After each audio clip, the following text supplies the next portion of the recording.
Alô, gente querida, alô Rio de Janeiro, alô Brasil, alô mundo inteiro. Com que prazer estamos, deixa eu me ajeitar aqui, com que prazer estamos juntinhos de vocês pelas ondas da web, né? E é com muito carinho, é com muito prazer que a gente mais uma vez apresenta um programa. Alô pra Verinha, alô Vera Lúcia Pereira de Carvalho, meu abraço, alô Marião Duarte, alô, daqui a pouco teremos Fernando Pereira, Maria da Graça Azarte, alô, hoje tudo bem? Ontem o que deu de problema, coisas da internet do Brasil, né?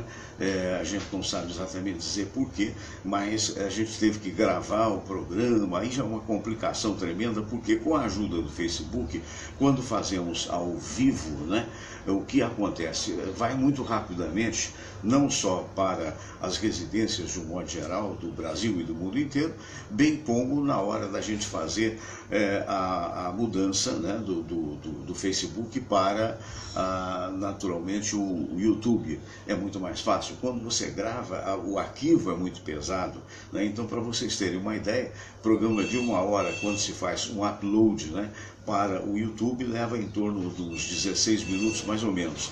Quando você grava o programa, para você colocar de novo, aí leva mais de 1 hora, porque nós não temos, evidentemente, a mesma capacidade de streaming que tem. Streaming na verdade, uma linguagem de informática, né, que tem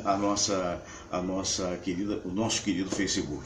Alô, Olenka Faccioli, bom dia para você, não é? Bom dia para Fernanda Faccioli, bom dia para Cláudia e Joseph, lá na Suíça, que são a Olenka Faccioli, é prima da Cláudia. Nós convivemos com esse casal quando esteve aqui, e realmente um casal maravilhoso, e ontem, depois do programa, é que eu fiquei sabendo que eles tinham dado um alô, então eu estou retribuindo o alô neste momento. Então, o programa do dia de hoje, você já ouviu aí o barulho do interfone, você sabe que quando ele acontece, e quando acontecem os latidos da Lili, que é minha cadelinha querida, você sabe que está chegando alguém. E quando ela late, ela é muito mansinha, ela está dizendo, seja bem-vindo, né? Ela também participa do programa, eu não faço diferente. Eu dizia ontem que eu estava e estou muito feliz com a apresentação desse programa, porque de uma certa forma eu estou resgatando algo que eu parei há muito tempo atrás, que era a minha participação em televisão. Vocês sabem que hoje eu estava vendo a televisão, eu vi parte do noticiário de todas elas, um pouquinho de manhã. Eu acordo muito cedo, eu acordo 6 horas da manhã, alô, Airon Filho. E eu estava vendo a televisão e lembrando os meus tempos de TV, evidentemente quando eu era bem menino, isso lá nos anos 80. Para você ter uma ideia, eu me lembrei de uma coisa, mas olha ela latindo aí. Chegou o Fernando Pereira, daqui a pouco vai participar do programa. Estou aguardando aí também hoje o nosso querido doutor Silvio Provenzano, médico, e provavelmente, eu não sei a confirmação, se não der, o Luizinho Campos deve aparecer, senão a gente marca para a semana que vem, não tem problema.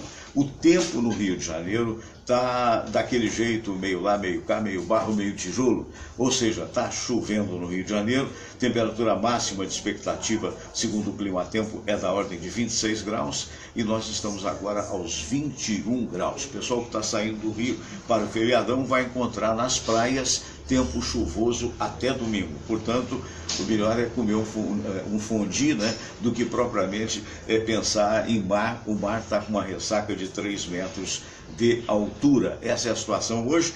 Então, tanto é que eu estou de camisa de manga comprida, né, fazendo o programa no dia de hoje, porque está friozinho, evidentemente. Meu filho já saiu para a faculdade, e ontem ele me disse uma coisa interessante, muito interessante. É o Bruno, aquele que eu falei para vocês, que esteve 2 anos na Austrália, agora retomou o último ano da faculdade aqui no Brasil.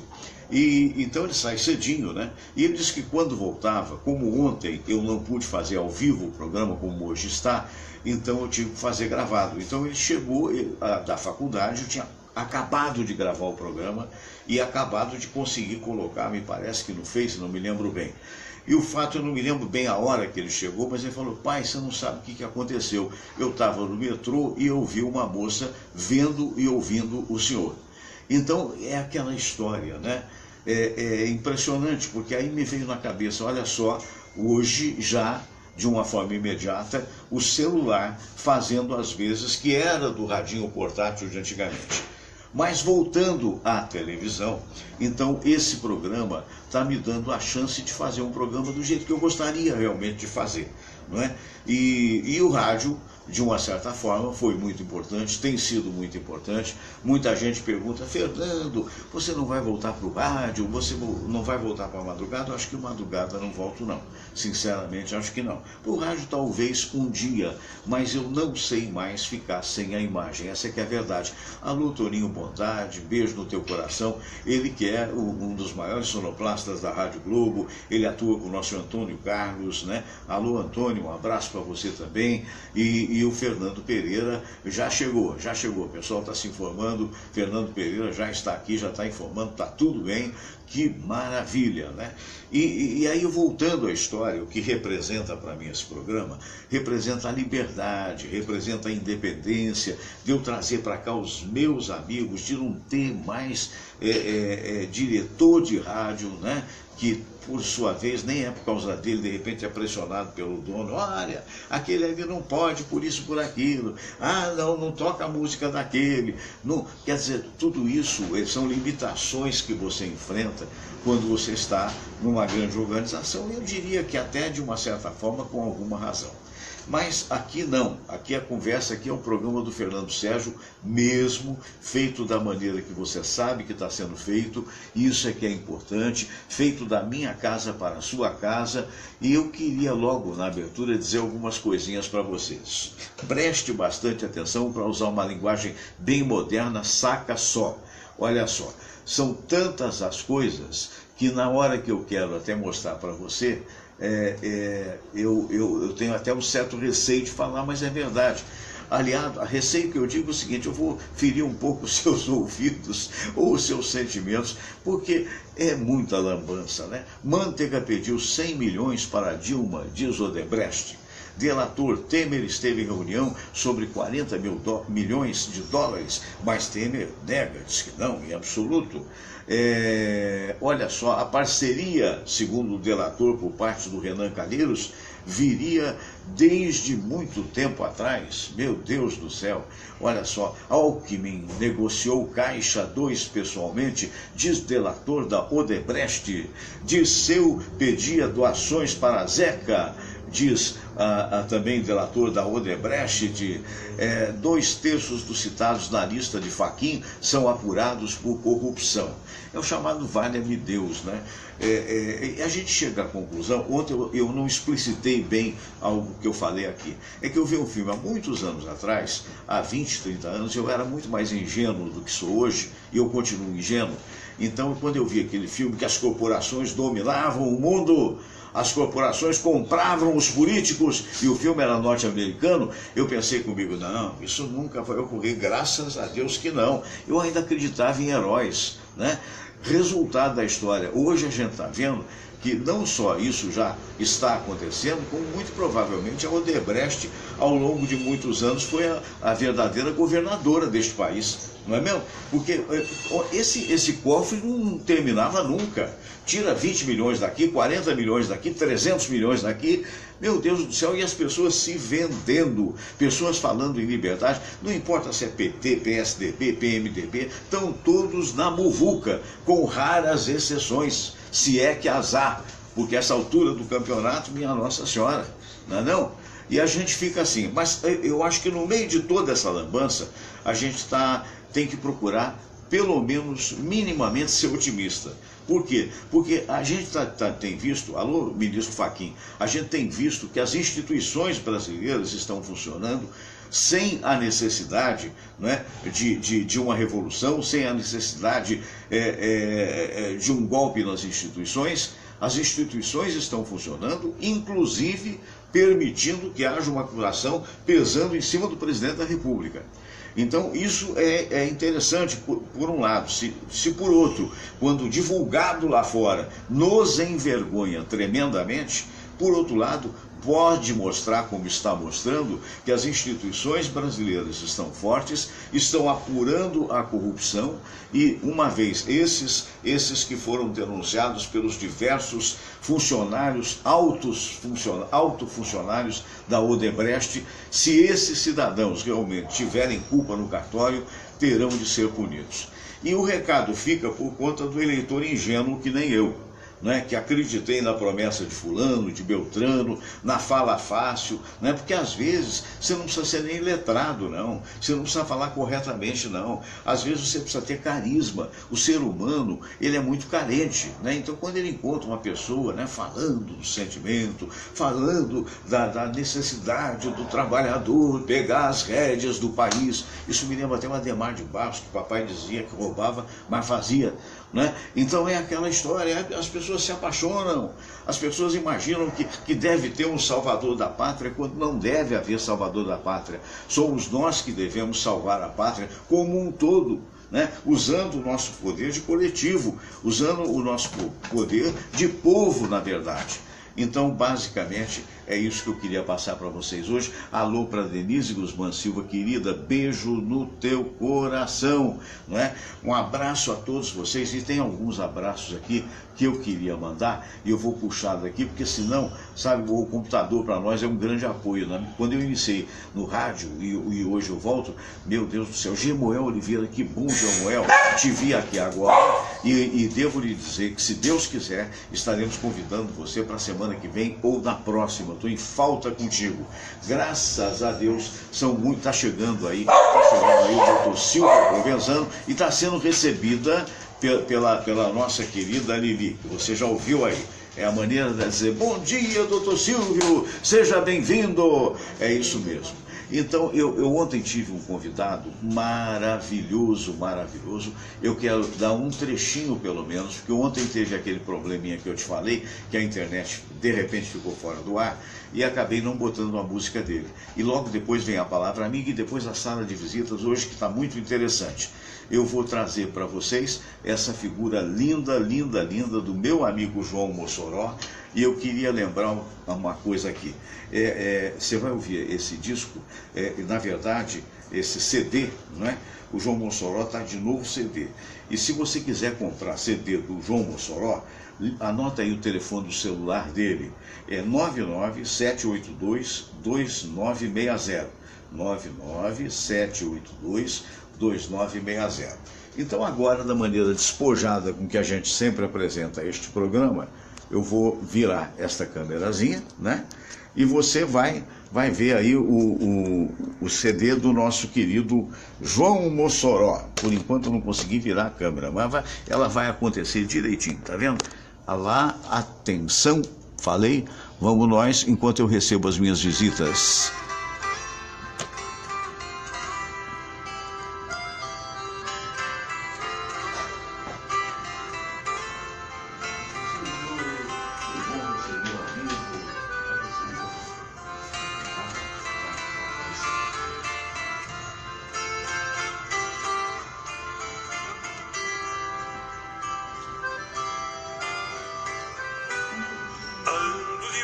Porque já tive pressa, leve esse sorriso, porque eu já chorei demais. Hoje me sinto mais forte, mais feliz, quem sabe eu só levo a certeza de que muito pouco eu sei. Eu nada sei. Conhecer as manhas e as manhãs, o sabor das massas e das maçãs. É preciso amor para poder pulsar, é preciso paz para poder sorrir, é preciso a chuva para florir. Penso que cumprir a vida seja simplesmente compreender a marcha e tocando em frente. Como um velho boiadeiro, levando a boiada, eu vou tocando os dias. Pela longa estrada eu vou.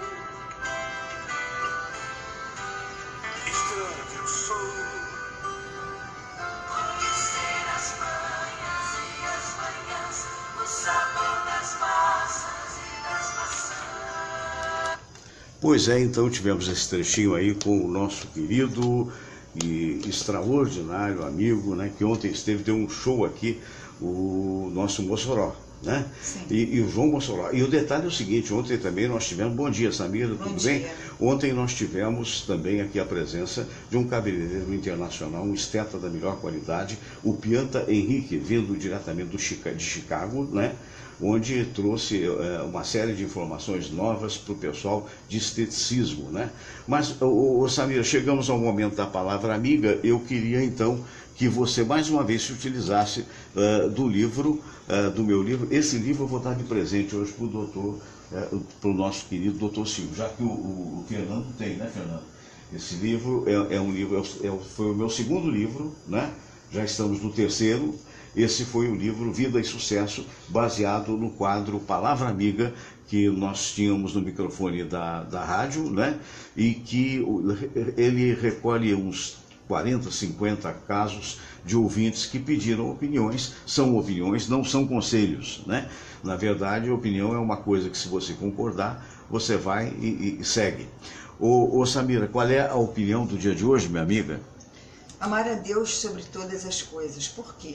O que isso quer dizer? Deus nos fez, mas é ditador e exige o nosso amor? Não entendo. Olha, é uma belíssima pergunta. Eu me lembro de quem fez, que me pediu, na verdade, uma certa, digamos assim, um certo cuidado com o seu nome, né? Porque às vezes as pessoas não imaginam muito, né? Por que eu faria a obrigatoriedade imensa de que todos me amem? Eu faço, mas você tem que me amar sempre. E, na verdade, do ponto de vista espírita, do ponto de vista espiritualista, a conversa não é bem essa. Primeiro, você tem que amar a natureza. A natureza é uma resultante da divindade.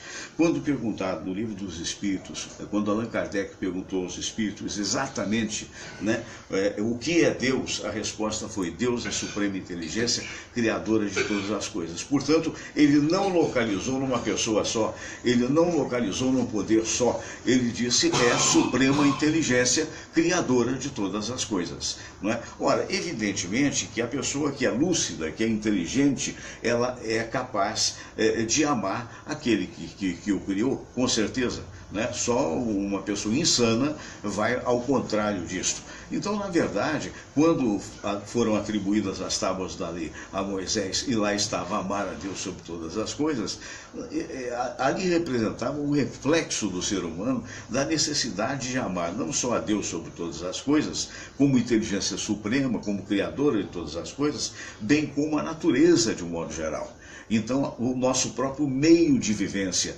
Então, basicamente, isso não é uma exigência, a meu ver, querido, é uma constatação. Eu quero mandar um bom dia para ela, a Glória Brito. Glória, você estará aqui no nosso programa também, tá bom, querida? Estou com saudade de ti também e a gente vai se comunicar. Eu sei que você tem 1000 atividades, você está no Extra, no canal Extra, fazendo muito sucesso, não é? Que é do Jornal Extra. Você está também no Jornal Extra e vamos achar um dia para que você possa vir aqui e estar com a gente, tá bom?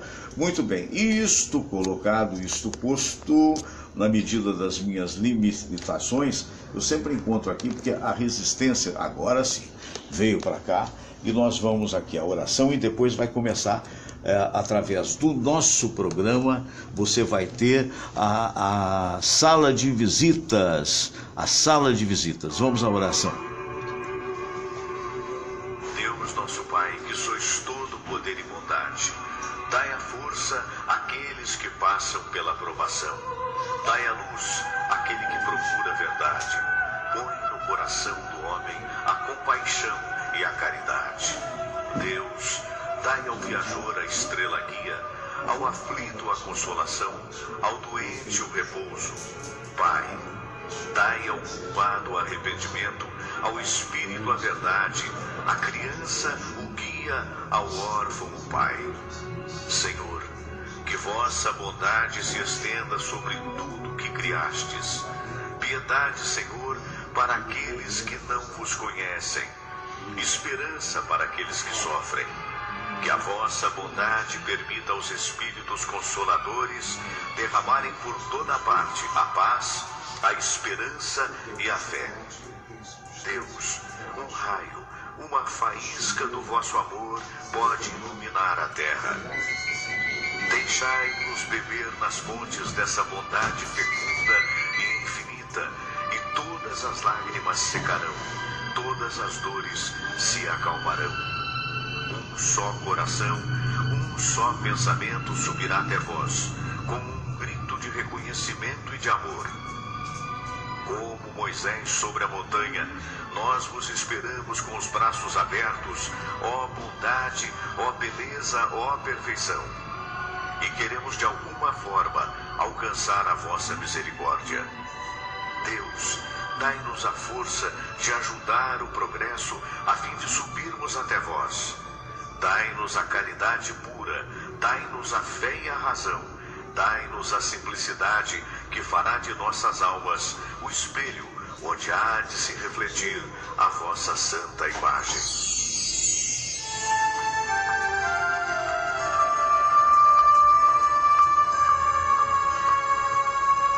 Pai nosso que estais nos céus, santificado seja o vosso nome. Venha a nós o vosso reino. Seja feita a vossa vontade, assim na terra como no céu. O pão nosso de cada dia nos dai hoje.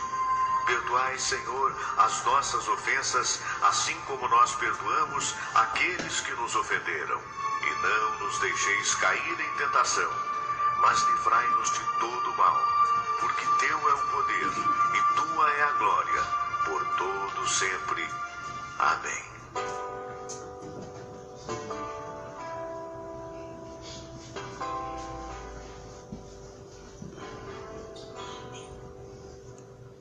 Quando eu quero falar com Deus, eu apenas falo.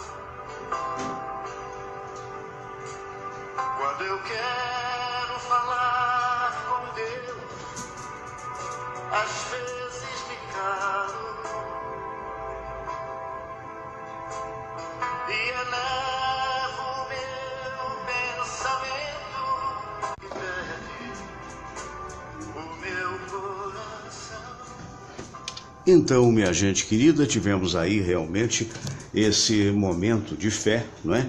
Muita gente aqui mandando alôs, Titonelli, fotos e filmagens, abraço, o José Carlos Dias, e nós estamos vendo aqui os nossos entrevistados. Por favor, Samira, desliga lá aquele computador. Nós estamos vendo aqui os nossos queridos convidados, o Fernando Pereira. Bom dia, Fernando Pereira. Bom dia, Fernando Sérgio. E o nosso querido doutor Silvio Provenzano. Bom dia, doutor Silvio. Bom dia, Fernando. Seja bem-vindo aí mais uma vez, uma honra tê-lo a bordo. Dr. Silvio é chefe da equipe médica do Hospital dos Servidores do Estado. Essa é uma época de muito chocolate e eu fiquei sabendo que uma vez o amigo fez lá uma semana a respeito de chocolate. Foi isso, não? Foi um programa de saúde, próximo à Páscoa, né? Sim. Ainda estou para entender o porquê do chocolate, do coelhinho e da Páscoa. Mas, de qualquer forma, é a tradição nossa. Os ovinhos de Páscoa de chocolate nessa época do ano. E as pessoas muito interessam em saber o que é esse tal de chocolate, né? Tem algumas pessoas que chegam a comentar o seguinte: não, eu mereço. E aí acaba que é uma barrinha de chocolate, é um bombom. Por que isso? Pelas substâncias que existem no chocolate. São substâncias muitas vezes que alteram determinados neurotransmissores no cérebro que provocam uma sensação de relaxamento, de bem-estar. Então aquela velha história, eu mereço um chocolatezinho hoje, estou me sentindo meio triste. Realmente chocolate alegra. Agora há que se ter cuidado com os diabéticos e as pessoas que estão acima do peso, porque é um alimento calórico. E uma informação da maior importância, Fernando. As pessoas confundem muito alimentos diet, alimentos light com os alimentos normais. Não, estou te dando chocolate diet porque você está fazendo dieta para você não engordar. O chocolate diet engorda mais do que o chocolate normal. Pouca gente sabe disso. O chocolate diet ele atualmente é um produto preparado para o consumo de pessoas diabéticas. Portanto, ele não tem açúcar. Em substituição ao açúcar, as indústrias colocam um pouco mais de gordura para manter o paladar, o sabor do chocolate. O que acontece é que 1 grama de açúcar vale 5 calorias. 1 grama de gordura, 9 calorias, praticamente o dobro. Então, uma barrinha de 30 gramas de chocolate diet, ela corresponde basicamente a uma barra normal de chocolate comum, meio amargo, com um pastel na feira. Meu Vocês têm Deus. ideia de que eu vou comer diet, além do que o excesso do produto diet, que tem sorbitol na fórmula, pode provocar quadros diarreicos, por conta do tipo de adoçante que leva nesse chocolate. Então, muito cuidado ao ingerir produtos diet. O diabético pode usar o chocolate diet moderadamente e atentar para a questão do peso, porque ele pode engordar mais do que o chocolate normal. Olha, quer dizer que entre o normal e o diet é até preferível, poderia se concluir Sim, o normal para as pessoas que não são diabéticas. Que não são diabéticas. Agora, o ideal de todos os tipos de chocolate, para quem não quer engordar, o meio amargo, que tem 70%, às vezes 80% de cacau na fórmula, ele é menos engordativo do que o chocolate ao leite, por exemplo, que é o mais consumido. Muito bem. Meu caro empresário Fernando Pereira, presidente da Confraria dos Amigos do Rádio do Rio de Janeiro, vamos dar um abraço a todos os confrades, né, que nesse momento estão vendo a gente. E você é muito chegado a chocolate nessa época da Páscoa? Olha, Fernando Sérgio, o chocolate é uma delícia, né? Inegavelmente. Pouca gente não gosta, né? Não gostam, né? Agora, o que acontece, que a gente tem notado, é que nessa época da Páscoa, o ovo de chocolate é muito caro, tá? Você vê que um ovo pequeno, na faixa de 30 a 40 reais. Isso. Para se ter uma ideia de como a coisa no Brasil um preço disparado de diferença, esse ovo que aqui no Brasil é vendido por 30, 35 reais, nos Estados Unidos, tá, ele é vendido por 2 dólares, tá? Isso comprovado, a mesma marca, tá, que é uma marca brasileira, tá? Eu vou dizer a marca Garoto, tá, que é o chocolate Garoto. Geralmente é o mais barato até. Exatamente. Né? E o que acontece? Esse mesmo chocolate, lá nos mercados nos Estados Unidos, 2 dólares. Então você vê a diferença, olha o custo do transporte, né, desse produto dos Estados Unidos, embutido uma série de despesas, né, o custo de produção do próprio produto do chocolate, e ele é vendido lá por 2 dólares, 2,50 no máximo, em faixa de 2 dólares. Então você vê a diferença. Então 2 dólares dá o quê? Dá 8 reais praticamente. Por aí Aqui nós somos 3 vezes 2, 6, né? Tá 3, dá 6 reais. Exatamente. Né? Não, 3, mais ou menos quase uns 8 reais. 3,10 mais ou menos o dólar então americano. Então é empurrado na nossa goela. Então eu acho que deveria, né, as pessoas, até o brasileiro de uma maneira geral, ele devia lutar contra isso. Então não compra. Você está me entendendo? Vai de bombom, que é mais barato, né? Muito mais barato. Uma caixa de bombom da Garoto, tá, custa 8 reais, 7 reais. Outro dia eu vi numa dessas casas de biscoito, alô, o nosso amigo Josias Castro de Almeida, que é o publicitário, dono da agência de publicidade da Casa do Biscoito. Mas eu não sei se foi na Casa do Biscoito ou de uma casa de biscoito que não é a própria.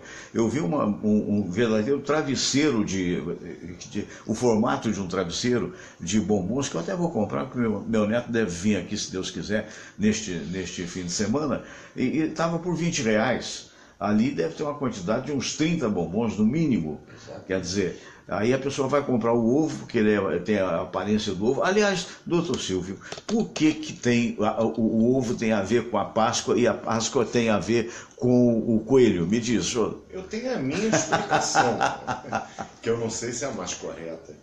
Mas o que é a Páscoa? No meu entender, passagem, né? Do ponto de vista da religião católica, que é a minha religião, é a data mais importante, inclusive mais importante do que o próprio Natal, que é tão efusivamente comemorado. É verdade. A Páscoa é a ressurreição.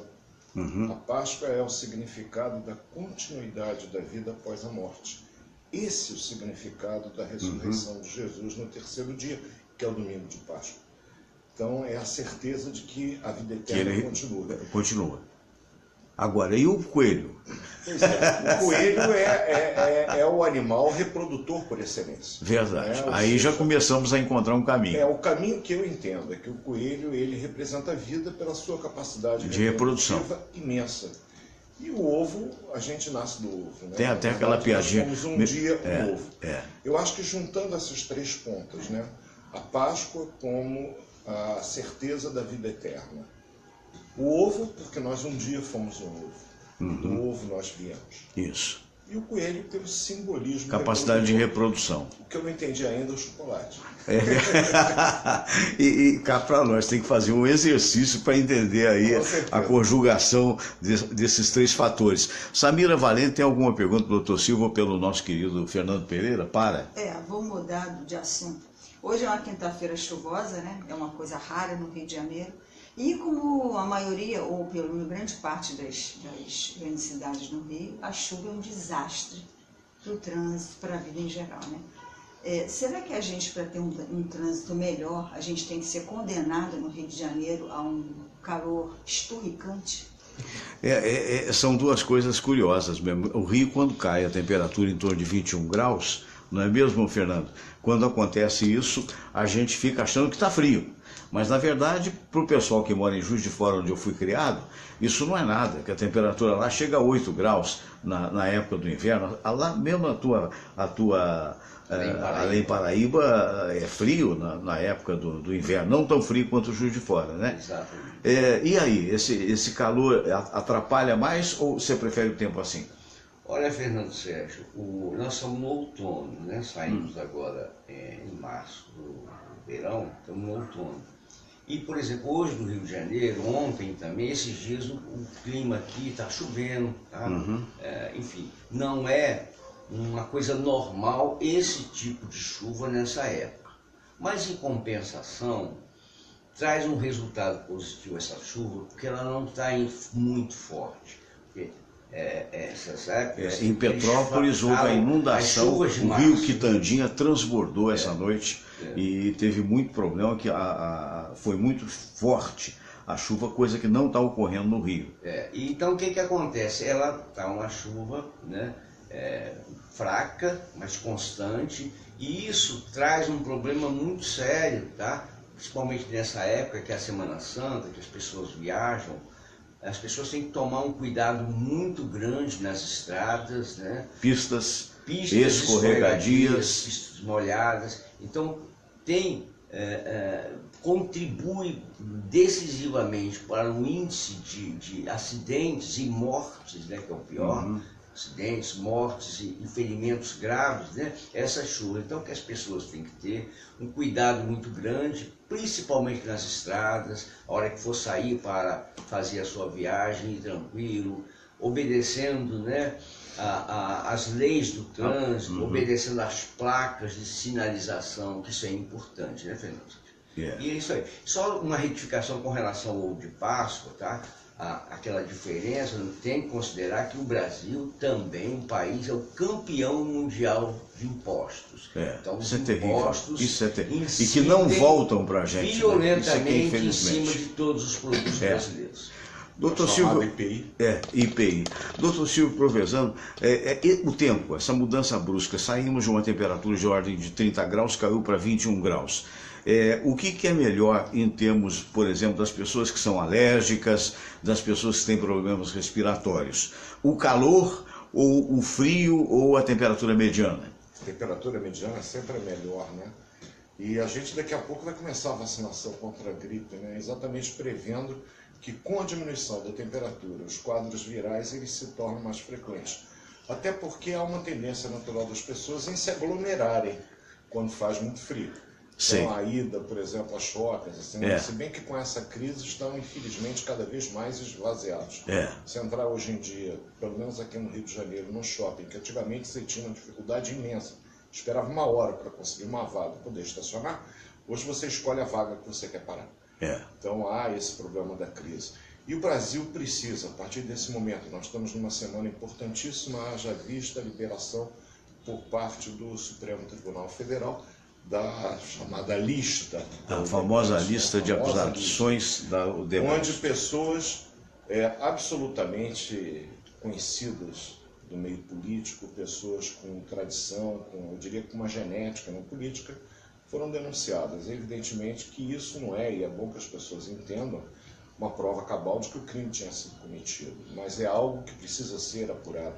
E o que a gente torce enquanto brasileiros é que se apure, que todas as responsabilidades, e veja bem, os nomes lá colocados, eles não têm uma cor partidária, como alguns no início falavam, não, isso é uma campanha de perseguição. Vai da esquerda, passa pelo centro, vai para a direita. De forma alguma, a gente vai do ex-presidente Fernando Henrique Cardoso, passando pelos demais presidentes, todos eles de alguma forma envolvidos no recebimento de quantias que podem ter sido para uso em fins de campanhas políticas ou não.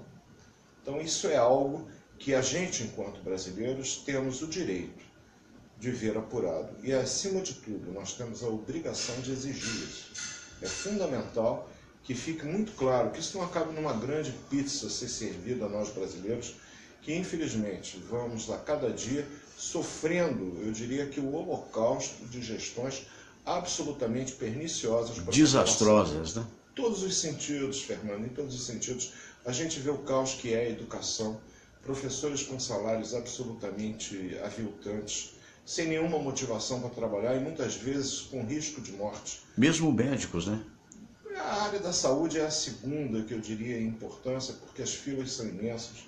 A gente teve essa semana a detenção do ex-secretário estadual de Saúde, absurdo, o Dr. Sérgio Curti. É aquela história, a gente tem cabeça, a gente pensa, né?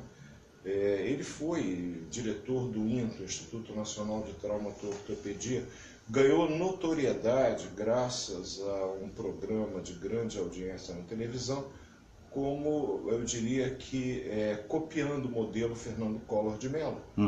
Todos vocês se lembram. Combate à corrupção. Exatamente, Caçador de Marajás era o moto da campanha do Fernando Collor, né? Que naquela época se elegeu com o apoio da população, cansada de vermos Marajás, inclusive na política. Mal sabíamos nós, ele, um dos principais líderes desse reino de Marajás. Todos que nele acreditaram se viram iludidos e confiscados com a política da Zélia Cardoso de Mello, que da noite para o dia nos tirou aquela garantia que nós tínhamos na poupança. Quer dizer, isso a nossa garantia até hoje não foi devolvida, né? E não faz tanto tempo que isso nos aconteceu.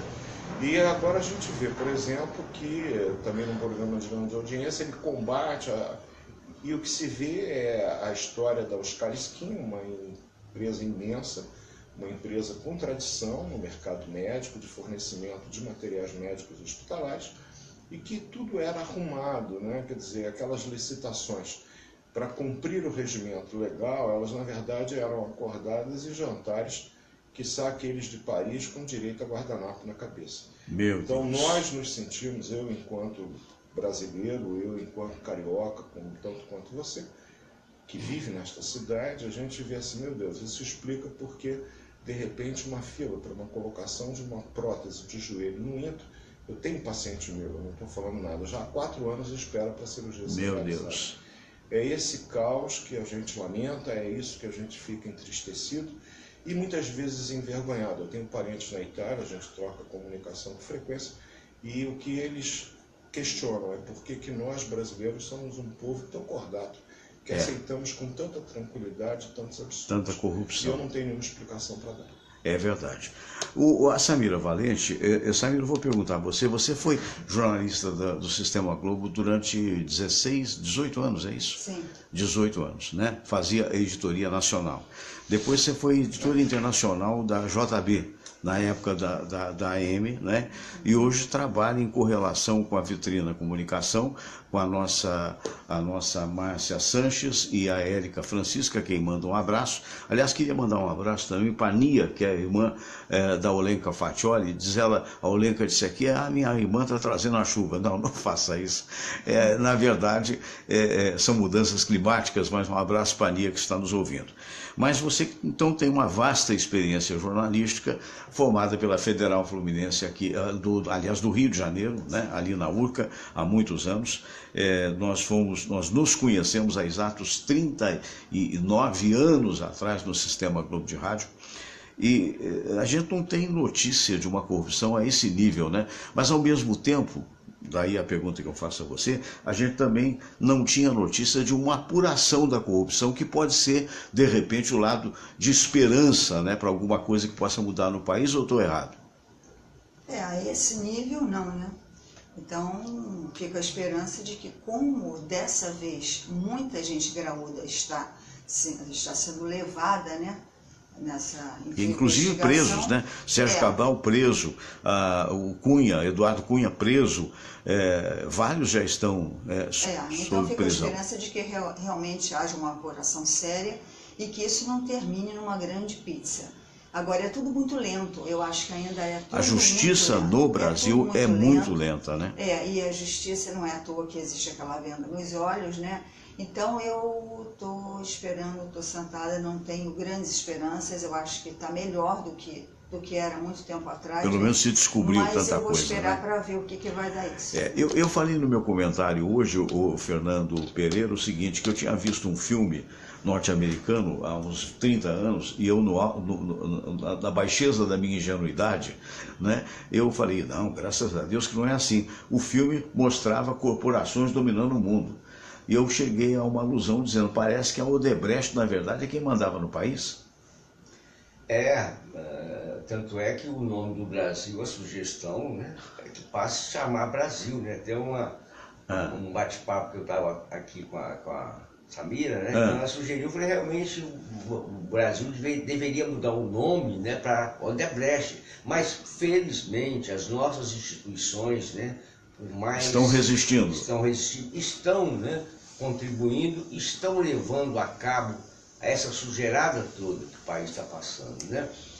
A nossa ordem democrática está funcionando, aquilo que a gente falou, a justiça é morosa, mas ela está sendo persistente, né? E a gente colhe e vê os resultados políticos, né, que já há anos participam, né, da vida nacional, estão envolvidos nessa corrupção. O importante é que os brasileiros fiquem atentos, né? A Operação Lava Jato, ela de vez em quando ela procura miná-la no sentido de mudar os rumos dos acontecimentos. Então a população brasileira deve ficar atenta, né? Agora, o mais importante que a gente sempre fala é o voto, é na época da eleição, no dia do voto. Então, a pessoa analisar os candidatos, a gente vê aqui a maioria dessas pessoas que estão envolvidas, né, são políticos tradicionais em cada estado no Brasil, políticos que já mamam nas tetas do país há muito tempo. Então o que tem que haver é o seguinte, é a população se revoltar, né, com manifestações, mas o mais importante ano que vem nós vamos ter eleições, né, eleições para presidente, eleições para governadores, deputados, enfim. E as pessoas devem refletir e tentar eliminar essas, mesmo que elas não sejam, não dê tempo delas serem penalizadas, né? Mas pelo menos riscar o nome desse pessoal, né? Riscar e procurar gente nova. Porque a gente fala, a pessoa não tem uma estrela na testa, saber se é bom ou não, mas você tem uma ficha às vezes da pessoa. Agora, se essa pessoa que você vota, ela se não se satisfazer as tuas exigências, no próxima eleição você não vota, então elimina ele também. E não fica mantendo eternamente essas pessoas, que a gente vê aí essa vergonha. Reiterando o que você está dizendo, voto não é que nem partido, partido sim, voto não é que nem clube, né? Partido, às vezes a pessoa não muda, mesmo assim muda, né? Eu conheço vários que se elegeram por um partido, mudaram para outro. Teve até um deputado famoso que no dia seguinte à eleição, ele tinha seguranças no estúdio, porque ele mudou de partido, ele se elegeu por um partido e imediatamente após tomou posse por outro, o que dá para desconfiar que eventualmente o homem da mala apareceu, né? Doutor Silvio Provenzano, eu fico imaginando a angústia por parte dos médicos e principalmente do amigo que é vocacionado para a cura, né? Porque a gente só faz aquilo que gosta. não é? Quando você faz bem aquilo que gosta, significa que você realmente ama a sua profissão. E de repente encontrar esse caso da prótese aí, né? O cidadão chega à posição de secretário de saúde de um governo que hoje sabemos corrupto, que era o governo do senhor Sérgio Cabral, e de repente desvia milhões, em torno, dizem 300 milhões, eu não sei nem como é que isso consegue sair do país e como é que consegue ser desviado e quantas malas cabe, doutor Silvio? Eu não faço a menor ideia, porque é uma quantia que eu não saberia medir. Não sei quantas malas cabem nisso, quantas malas... Só complementando, uma bolsa dessas mochilas cabe 3 milhões de reais. Meu Deus do céu! Você vê que precisa de uma grande quantidade de mochilas.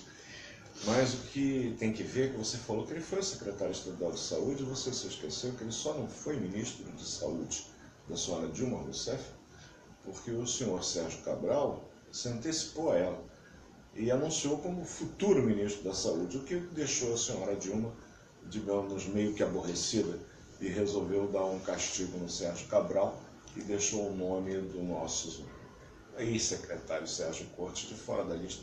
Mas eu cheguei a comentar na minha casa com a Ana Paula, eu falei assim, eu não acredito, Sérgio Cortes vai virar ministro da saúde, meu Deus do céu. Ele teve a política das UPAs, isso é uma história que a gente conversava dentro do Conselho Regional de Medicina há muitos anos. Na verdade, havia uma comissão da qual o seu amigo aqui fez parte, sem nenhum viés político, apenas pelo viés médico, porque da política eu sempre quis uma distância segura para evitar contaminação e infecção. Mas dentro da política médica eu estou aí muitos anos, e nós dizíamos que era um absurdo o sistema de emergência no Rio de Janeiro, onde os hospitais municipais eram sobrecarregados, e eu trabalhei décadas no Hospital Municipal Miguel Couto. Inclusive eu tive o privilégio de ser médico da equipe do Dr. Ronaldo Gazzolo, que depois foi secretário municipal de saúde, que foi quem me reconduziu nos anos 90, de volta para o Hospital Miguel Couto, de onde eu havia saído ainda em meados, logo no começo da década de 80. Eu tenho uma história longa em emergência. E conheço a emergência, eu diria que com o sofrimento diário do médico que está lá. E era sobrecarregado, porque da mesma forma que aquele médico se via obrigado a atender aquele senhor, aquela senhora, aquele jovem que chegava com uma dor no peito, sudoreico, pálido, com infarto agudo do miocárdio, ele tinha que atender aquele outro senhor que estava com uma dor nas costas há 2 anos, aquela outra senhora que estava com o joelho doente, ou aquela perebinha que surgiu na mocinha, que estava vindo da praia. E o médico se dividia entre os casos realmente urgentes, nos quais ele tinha que dedicar toda a sua capacidade de atenção, com casos corriqueiros. Doutor Silvio, eu fico imaginando, nesse momento, devemos ter muitos estudantes de medicina vendo a gente, garotos, jovens, vocacionados, e que um dia vão fazer emergência na vida. O senhor já é um médico experiente, conhecido pela seriedade e pelo amor à medicina. Qual é o conselho? Como é que um jovem que se mete numa como é que se diz mesmo, nos tais 2 anos que tem que fazer de residência, não é? E vendo tudo isso, que vendo as mazelas, as misérias, como é que isso não atinge o psiquismo dele? Ou qual é o segredo para que não atinja o psiquismo, se é que tem? Não tem segredo, você sabe que na categoria não existe uma classe médica, classe pressupõe uma igualdade de pessoas do ponto de vista da sua formação e das suas ambições. O médico é um grupo muito heterogêneo, a começar que as escolas de medicina são muito diferentes umas das outras. Então nós temos inúmeras escolas de medicina e a formação de cada escola não é exatamente a mesma. O currículo é único, porém a forma como esse currículo de disciplinas é administrado é diferente, até pela própria qualidade dos professores, que vem a ser diferente. O que eu aconselho é que você observe, estude, faça do hospital o grande aquário, onde você vai pescar os casos de interesse para que você em casa possa estudá-los. De nada adianta você ler, aprender se você não fizer. Não for para a prática. Tem que ir para a prática, é juntar a prática ao conhecimento teórico. Isso requer uma dedicação, requer um desprendimento, que na verdade são poucos os escolhidos para isso.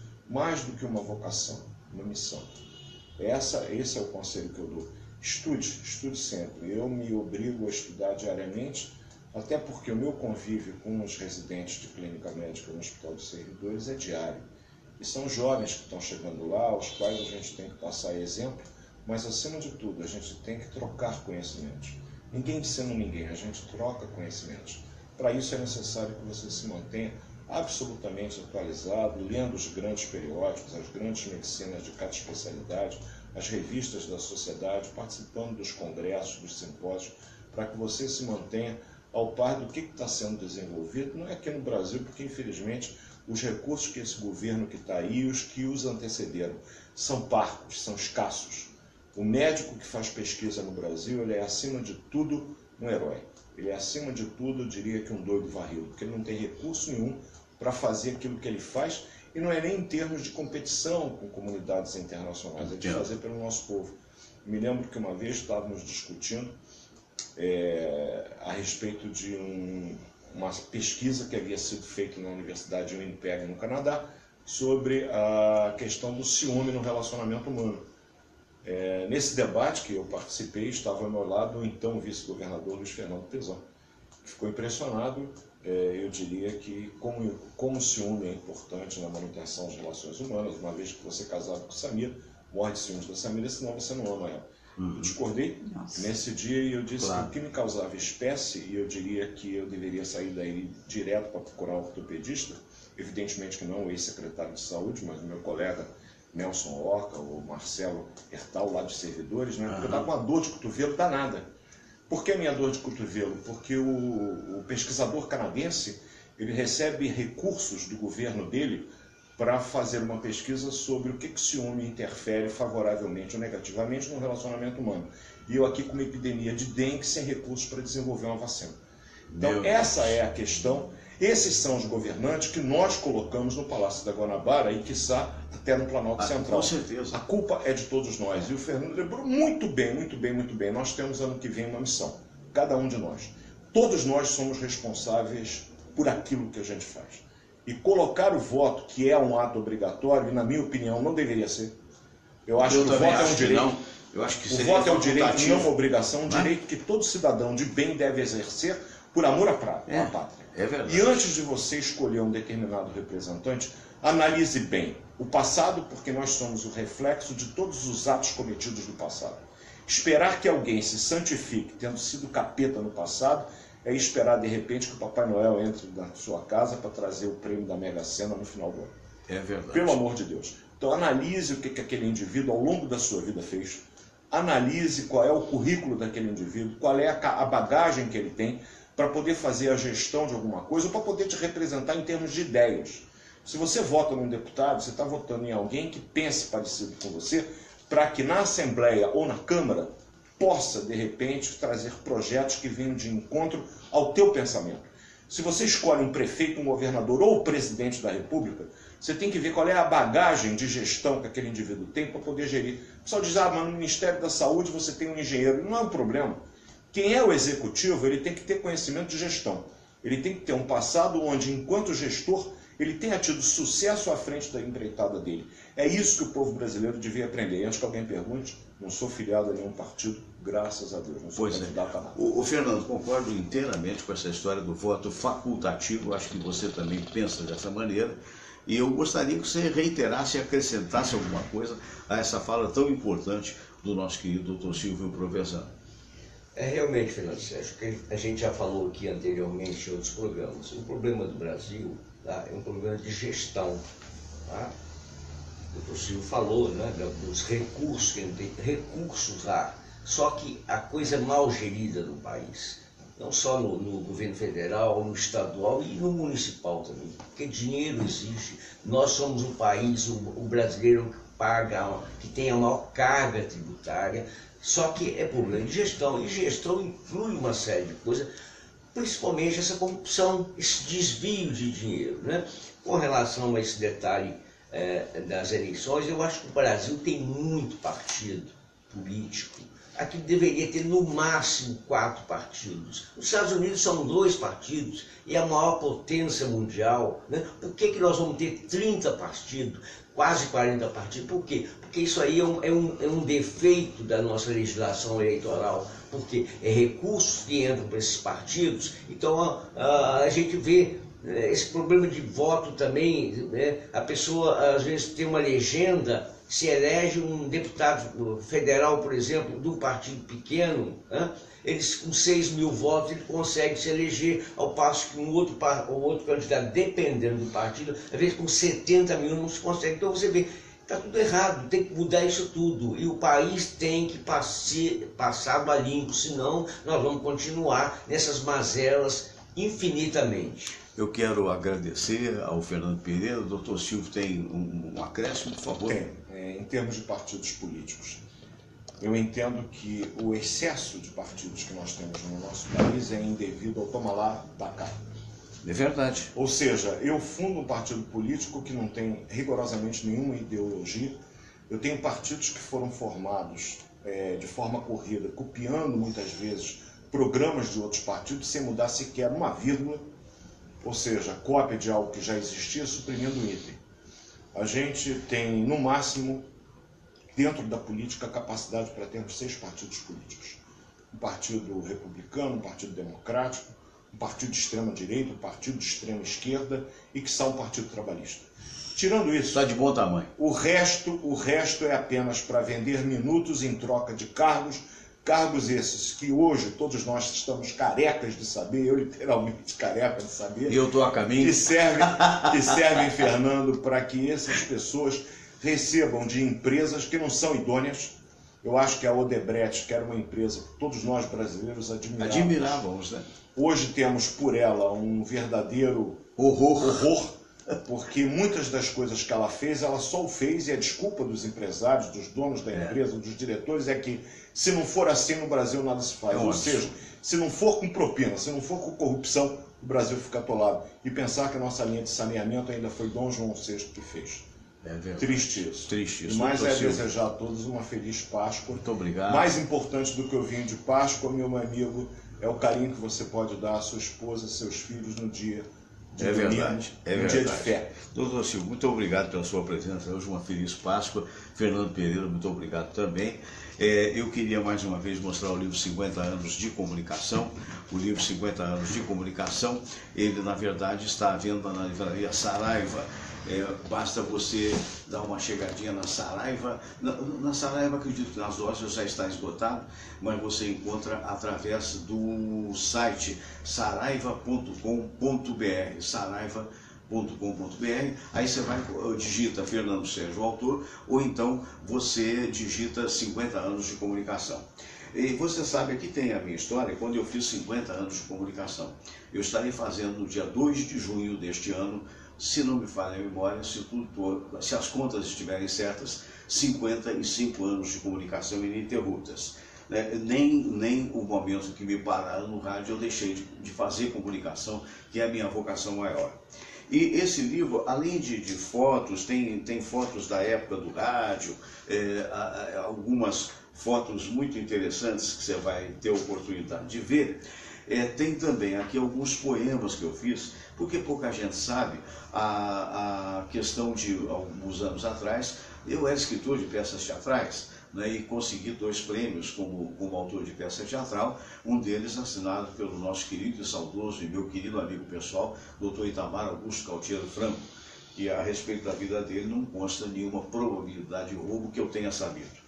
Muito bem, então nesse livro, no finalzinho do livro, eu botei alguns poemas que são relativos à vida da gente. E eu estou procurando fechar o programa sempre com algum poema meu ou de outro qualquer. Esse dá-se que é meu, e se diz a tal. Quando criança, a gente vê o mundo como se fosse só da gente. Coisas feitas a girarem à nossa volta e a certeza de que, no mínimo, somos o máximo. Mais crescidinhos, na topada do pé, a gente desconfia de que, no mínimo, a coisa dói, e como dói. E aí chega a adolescência, com ela a vontade toda de resolver os problemas do mundo, e com eles, quem sabe, nossos próprios dilemas. Já se sabe da fragilidade da vida, ou pelo menos já nos assustamos com o desastre, o assalto, a violência e até a morte. No entanto, ainda achamos possível modificar alguma coisa. Certeza a gente não tem, mas tenta. E mais uma vez vem a topada, que não é mais do pé, agora é na cabeça, e bem de frente. A gente bate e se debate. Só então descobre que a adolescência já se foi e quase ou nada a gente mudou. Vão-se quase todos os sonhos, ficam alguns e garbosamente começa o adulto que habitará em nós. Eta guerreiro errante, eta fadado ao sucesso. 10 anos passados e passados dos 30, a gente não mais se convence de que a força de vontade basta para vencer. Aí muda alguma coisa dentro de nós, não se sabe o quê.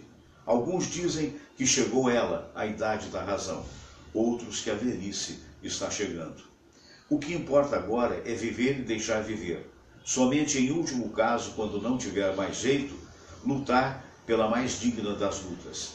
E aí, sem dúvida, arriscar o que nos resta de arriscado.